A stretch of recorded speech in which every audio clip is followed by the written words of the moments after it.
વનિતા વિશ્રામ સંચાલિત વનિતા વિશ્રામ વિમેન્સ યુનિવર્સિટીના Jyoti Dalal school of commerce and મેનેજમેન્ટમાં યુનિવર્સિટીના પ્રોવોસ્ટ ડોક્ટર દક્ષેશ ઠાકર તથા faculty of commerce and management સ્ટડીઝના ડીન ડોક્ટર અભિલાષા અગ્રવાલના માર્ગદર્શન હેઠળ ઇન્ટર કોલેજ એટ એન્યુઝિયા ફેસ્ટ 2.0 અને ફૂડ કાર્નિવલનું ભવ્ય આયોજન કરવામાં આવ્યું હતું.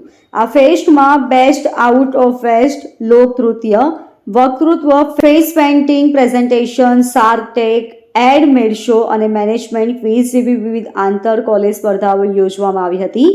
આ કાર્યક્રમમાં મુખ્ય મહેમાન તરીકે વરિષ્ઠ થિયેટર કલાકાર અને સાર્વજનિક એજ્યુકેશન ટ્રસ્ટના પ્રમુખ પદ્મશ્રી યશદી કરંજિયા અને અતિથિ વિશેષ તરીકે Vanita Vishram women's college of કોમર્સની ભૂતપૂર્વ વિદ્યાર્થીની અને એડવોકેટ ગુજરાત હાઈકોર્ટ સુશ્રી સોનાલ તિવારી હાજર રહ્યા હતા.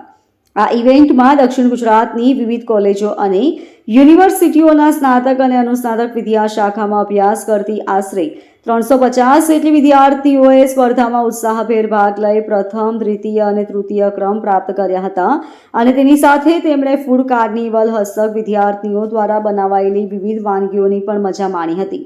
ઉપરોક્ત સ્પર્ધાઓના નિર્ણાયક ગણ તરીકે ડોક્ટર ગજેન્દ્ર મજીઠિયા, શ્રી કુણાલ ઝવેરી, ડોક્ટર હિના દલાલ, સુશ્રી કૃતિકા શાહ, શ્રી યશવંત વ્યાસ, ડોક્ટર સપના દેસાઈ, ડોક્ટર વિજય ગોંડલિયા, ડોક્ટર મધુલિકા રાજપૂત, શ્રી મીત ઝવેરી, ડોક્ટર કૌશિકા પાલ અને શ્રી ભૌતિક શેઠ જેવા મહાનુભાવો ઉપસ્થિત રહ્યા હતા. વનિતા વિશ્રામ સુરતના chairman Shri Kriplani T Desai, vice chairman Shri Pravin T Vora, secretary Shri Manhar Desai, Vanita Vishram યુનિવર્સિટીના પ્રોવોસ્ટ ડોક્ટર દક્ષેશ ઠાકર તથા ડીન ડોક્ટર અભિલાષા અગ્રવાલે સૌ વિજેતાઓ તથા ભાગ લેનાર વિદ્યાર્થીઓને અભિનંદન પાઠવ્યા હતા. વિજેતા વિદ્યાર્થીઓને નિર્ણાયક ગણોના હસ્તે એવોર્ડ તથા સર્ટિફિકેટ આપવામાં આવ્યા હતા. કાર્યક્રમનું સંચાલન ડોક્ટર નંદા બોથરા અને ડોક્ટર બોસ્કી સુરતવાલાએ કર્યું હતું. Bureau report LK star news, Surat.